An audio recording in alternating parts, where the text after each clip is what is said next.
यह कहानी है ऐसे लोगों की जिन्हें क्लाइंबिंग का काफी शौक था। उन्हें ऊंचाइयों से जरा भी डर नहीं लगता।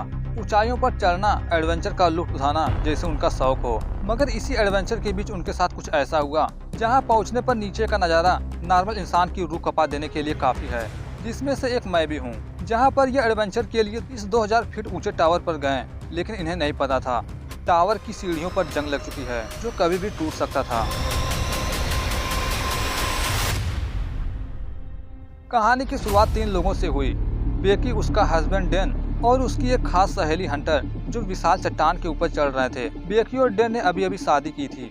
दोनों के अंदर क्लाइंबिंग को लेकर एक अलग सा जुनून सा है। इन्हें हमेशा से खतरों से खेलने में मजा आता है।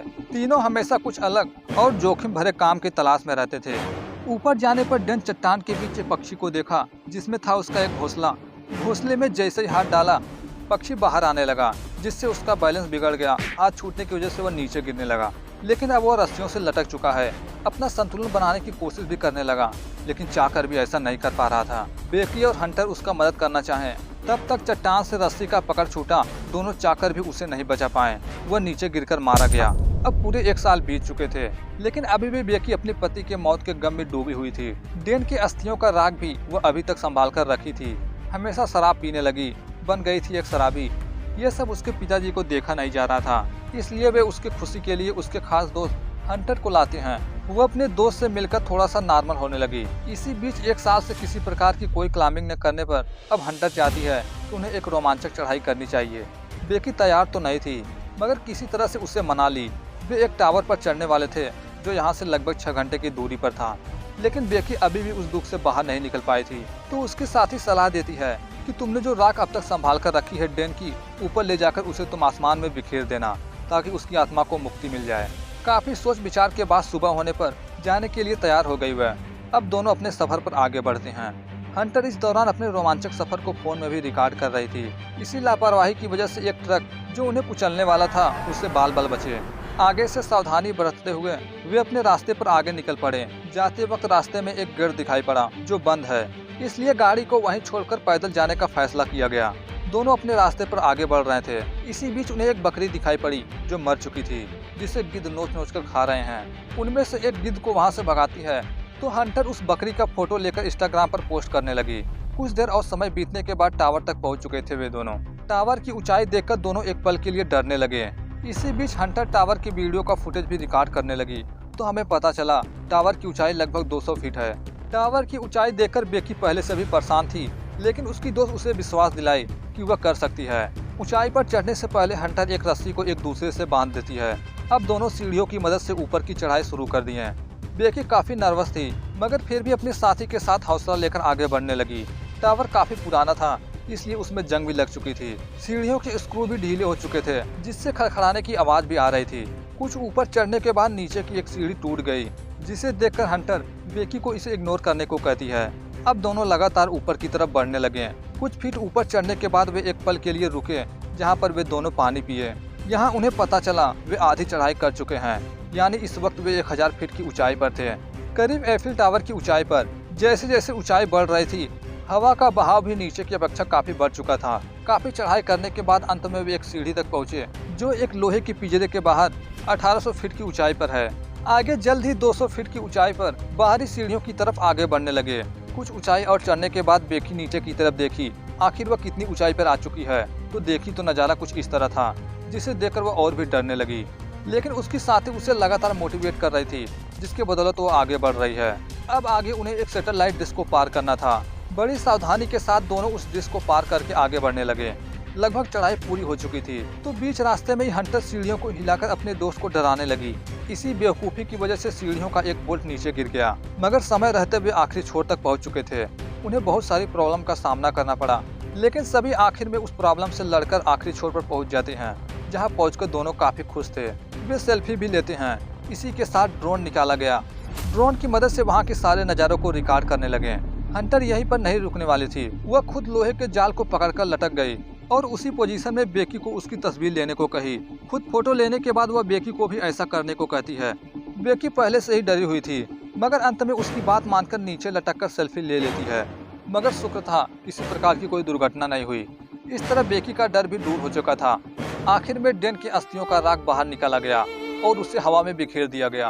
कुछ पल के लिए दोनों डेन के उस लम्हों को याद करते हैं जो उनके साथ बिताई हुई थी। अब सब कुछ हो जाने के बाद दोनों नीचे आने का फैसला करती हैं। सारा सामान बैग पैक करने के बाद सबसे पहले बेकी उतरने के लिए नीचे की तरफ बढ़ी। तभी अचानक से नीचे की सीढ़ी टूट गई, लेकिन सेफ्टी का अच्छी तरह ध्यान रखा गया था, इसलिए वह हवा में ही लटकी हुई है।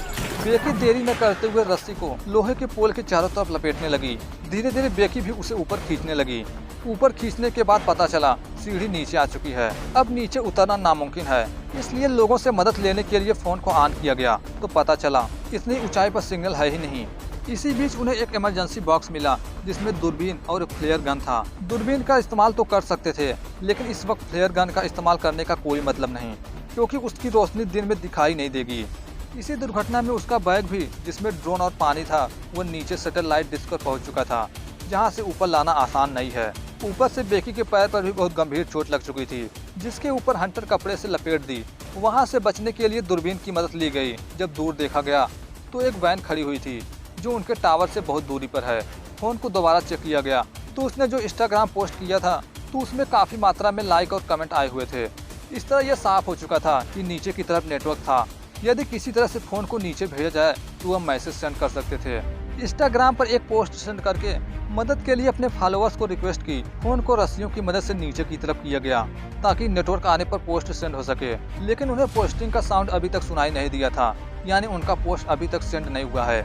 इसलिए उसकी ऊंचाई और कम करने के लिए वह खुद को नीचे लटका देती है, लेकिन इससे भी कुछ काम नहीं हुआ। ऊपर आने के बाद वे एक प्लान किए, उन्हें किसी भी तरह से फोन को नीचे गिराना होगा। इस बात का भी ध्यान रखते हुए कि फोन नीचे गिरने पर टूटे ना। फोन के सेफ्टी के लिए उसे हंटर के जूते में बहुत सारे कपड़े के साथ रख दिए गए हैं। जूते को जैसे ही नीचे फेंका गया, थोड़ी देर बाद टावर के पास एक लड़का अपने डॉग के साथ पहुंचा। हालांकि वह फोन पर बात कर रहा था, इसलिए वह उन पर ध्यान नहीं दे पाया। यह देख बेकी और हंटर उसे आवाज लगाने लगी, लेकिन उनकी ऊंचाई इतना ज्यादा थी कि उनकी आवाज भी उन तक नहीं पहुंच सकी। अब उनके पास जो भी सामान थे, जूते वगैरह, सब उनकी तरफ फेंकने लगे। जूते गिरने के बावजूद भी वो लड़का उन्हें नोटिस नहीं कर पाया और चला जाता है वहाँ से। बेकी फ्लेयर गन फायर करने वाली थी, लेकिन हंटर ऐसा करने से मना कर देती है, क्योंकि दिन में फ्लेयर गन चलाने का कोई मतलब नहीं। शाम होने तक उन्हें इंतजार करना होगा। कुछ घंटे बाद अब शाम हो चुकी थी। अब यही वो वक्त है जब उन्हें फ्लेयर गन चलाना है। फ्लेयर गन को जैसे ही चलाई तो पास में जो वैन खड़ी थी उसके पास एक आदमी भी है जो उन्हें देख लिया। दोनों उनका ध्यान अपनी तरफ करने के लिए अपने फोन के फ्लैश को जलाकर हिलाने लगी, इसलिए वह शख्स वैन को लेकर उनकी तरफ आने लगा। आखिर में उस जगह पहुंचा जहां पर उनकी गाड़ी खड़ी हुई थी। वे टावर के पास आने की बजाय उस गाड़ी को चुराकर वहां से ले गए। यह सब वे दोनों दूरबीन की मदद से देख रहे थे। उनके पास जो आखिरी उम्मीद थी वह भी टूट चुकी है। अब रात को दोनों किसी तरह से वहां सोने को सोचते हैं। हंटर नींद में ऊपर से गिरने वाली थी, मगर बेकी उसे पकड़ ली। किसी तरह से दोनों रात गुजारे। अब सुबह होती है। समय बीतने के साथ दोनों की बेचैनी भी बढ़ने लगी।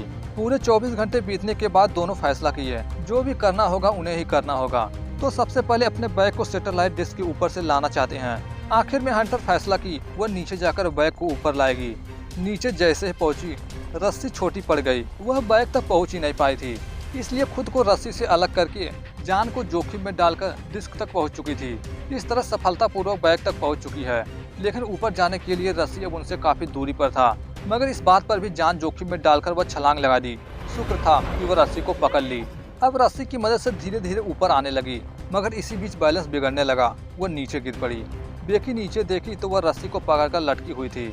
अब हाथ में चोट लगने की वजह से वो ऊपर नहीं आ सकती थी, इसलिए बेकी ही पूरी ताकत से उसे ऊपर खींचने लगी और कामयाब भी हुई। ये मदद के लिए एक लेटर लिखकर ड्रोन की मदद से नीचे भेजने का प्लान करते हैं, लेकिन ड्रोन की बैटरी कुछ दूर जाने के बाद लो हो गई, इसलिए ड्रोन को वापस ले लेने के लिए मजबूर होना पड़ा। अब उन्हें कुछ भी करके ड्रोन को चार्ज करना था। ऊपर लाल बत्ती को जलता देख उनके ड्रोन को चार्ज करने का आइडिया सूझा। उन्हें कुछ भी करके ऊपर चढ़ के ड्रोन को चार्ज करना होगा। हंटर के हाथ में चोट लगी थी, इस वजह से वह ऊपर नहीं जा सकती है। बेकी को ही ऊपर जाना होगा। बेकी बड़ी मुश्किल के साथ ऊपर पहुंची।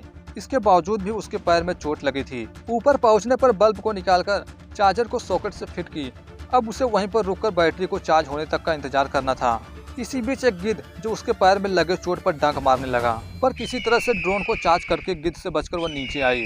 समय होने पर वह दोबारा से एक लेटर लिखी, जिसे ड्रोन पर रखकर उसकी मदद से उस लेटर को एक घर तक पहुंचाने की कोशिश करने लगी। ड्रोन घर तक पहुंचने ही वाला था, मगर बीच रास्ते में ड्रोन एक गाड़ी से टक्कर खा गया। ड्रोन टूटकर पूरी तरह से बिखर चुका था। गाड़ी वाला उतरकर देखना भी चाहा, आखिर उसकी टक्कर हुई किससे, मगर उसे कुछ नहीं दिखा तो वह वापस चला गया। इस निराशा में आज का भी दिन उनका वहीं पर गुजरा। इस बार बेकी अपने फोन से मैसेज करके नीचे फेंकने का प्लान करती है। इसके लिए हंटर से उसका जूता मांगती है। यही एक आखिरी काम था जो वे कर सकते थे, लेकिन इस बार हंटर उसे जूता देने से मना कर दी। तभी हमें एक ऐसी सच्चाई से पता चला जिससे अभी तक हम सभी अनजान थे, क्योंकि हंटर इतने समय से बेकी के साथ थी ही नहीं। वह तो उस वक्त ही मर चुकी थी जब बैग लेने के लिए नीचे गई थी। उसकी डेड बॉडी नीचे पड़ी हुई है जिसे गिद्ध खा रहे हैं। बेकी पूरी समय से अकेली थी।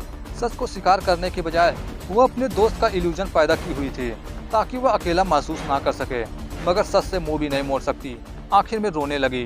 वह जीवित रहने की आस भी छोड़ चुकी थी। इसके बावजूद भी वह आखिरी कोशिश करना चाहती है। दूसरी ओर उसके पिताजी अपनी बेटी के बारे में पता लगाने की पूरी कोशिश कर रहे थे। सुबह होने पर बेकी के पास आकर एक गिद्ध बैठ गया जो उसके जख्म पर डंक मार रहा था, पर वह इससे ज्यादा कोई नुकसान पहुंचाता। बेकी पूरी ताकत से गिद्ध को पकड़कर उसे जान से मार दी। भूख के मारे कच्चे गिद्ध को ही खाने लगी। थोड़ी ताकत जुटाकर वह अपनी दोस्त तक पहुंचने की कोशिश करने लगी। आखिर में अपने दोस्त तक पहुंच भी चुकी थी, जहां पर एक गिद्ध उसके दोस्त को खा रहा था। उसे भगाकर बेकी जूते में फोन डालने से पहले अपने पिताजी को एक मैसेज करके मोबाइल सहित जूते को अपने साथी के खुले हुए पेट के अंदर डाल दी और अंत में सॉरी कहकर अपने दोस्त को नीचे फेंक दी ताकि मोबाइल नीचे गिरने पर टूटे ना। बेकी के पिता को जैसे ही मैसेज मिला तो वे सबसे पहले वहां के पुलिस डिपार्टमेंट को इन्फॉर्म किए और खुद वहां पहुंचे। जाकर देखा तो वहां पर एक डेड बॉडी पड़ी हुई थी। उन्हें लगा कि शायद उनकी बेटी मारी गई। वे उसे अपने बेटे ही समझ रहे थे। थोड़ी ही देर में उनका भ्रम दूर हो जाता है जब उनकी बेटी बगल से ही उनके पास आई, वह भी सही सलामत, जिसे देखकर उसके पिताजी काफी खुश हुए। तो यह थी कहानी फॉल की। जाने से पहले कमेंट में जरूर बताएं क्या आपको भी मेरी तरह ऊंचाई से डर लगता है या फिर नहीं। तब तक के लिए मिलते हैं एक और नई कहानी के साथ। Thanks for watching this video.